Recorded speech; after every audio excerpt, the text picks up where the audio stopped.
আজকে চলে এলাম মৎস্য বীজ উৎপাদন খামারে। হ্যালো এভরিওয়ান, সবাই কেমন আছেন?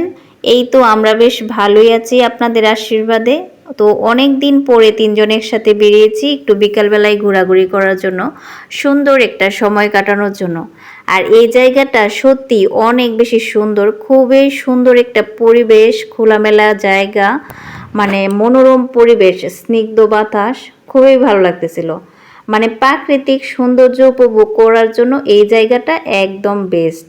আর ঈশান তো এখানে এসে অনেক বেশি খুশি, মানে খোলামেলা জায়গা পেলে ও অনেক বেশি খুশি হয়ে যায়। তো ওর পাপা এর আগে আরো 2 দিন প্ল্যান করেছিল এই জায়গাটায় আমাদেরকে নিয়ে আসবে, তো ওই দিন বৃষ্টি ছিল আর আসা হয়নি। আজকে হচ্ছে সকাল থেকে অনেক বেশি রোদ উঠেছে, বিকালের পরিবেশটাও খুবই সুন্দর, আর সেজন্য আজকে বেরিয়েছি। আর শুধু ঘোরাঘুরি করার জন্য আসা হয়নি, হাতে কিন্তু কাজ নিয়ে বেরিয়েছি, অন্য একটা কাজ ছিল।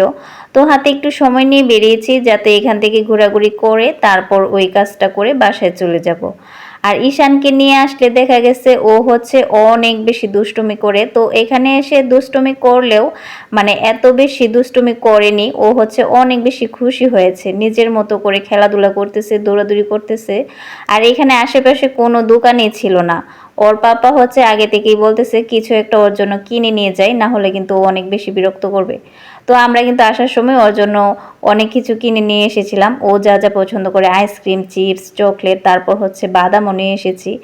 আর দুই সাইড দিয়ে হচ্ছে 2টা পুকুর, পুকুরের জলগুলি এত সুন্দর, একদম টলটলে জল, কাচের মতো স্বচ্ছ পানি, খুবই সুন্দর। আমার ইচ্ছে করতেছিল যদি স্নান করতে পারতাম, এত সুন্দর পানি, মানে পুকুরে যে কবে স্নান করেছি সেটা আমার নিজেরও মনে নেই।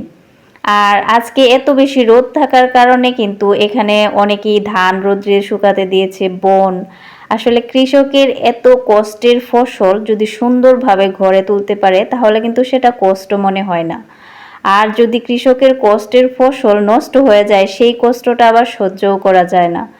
তো আজকে হচ্ছে খুবই সুন্দর একটা সময় কাটালাম। আর মাঝে মধ্যে বাসা থেকে বেরিয়ে একটু ঘোরাঘুরি করলে আসলেই মনটা অনেক ফ্রেশ হয়ে যায়।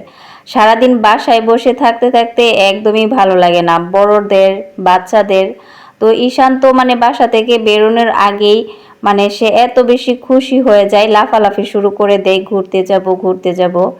আর ঈশানের জন্যই সত্যি কথা বলতে প্রতিদিনই বাসা থেকে বের হতে হয়, মানে বাসার আশেপাশে ওকে নিয়ে একটু হাঁটাহাঁটি করি, মানে দূরে কোথাও যাওয়া হয় না।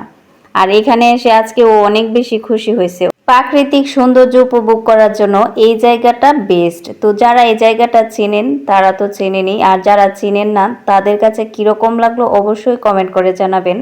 তো আজকের ভিডিওটা এই পর্যন্তই, দেখা হবে নতুন কোনো ভিডিওতে। ধন্যবাদ সবাইকে।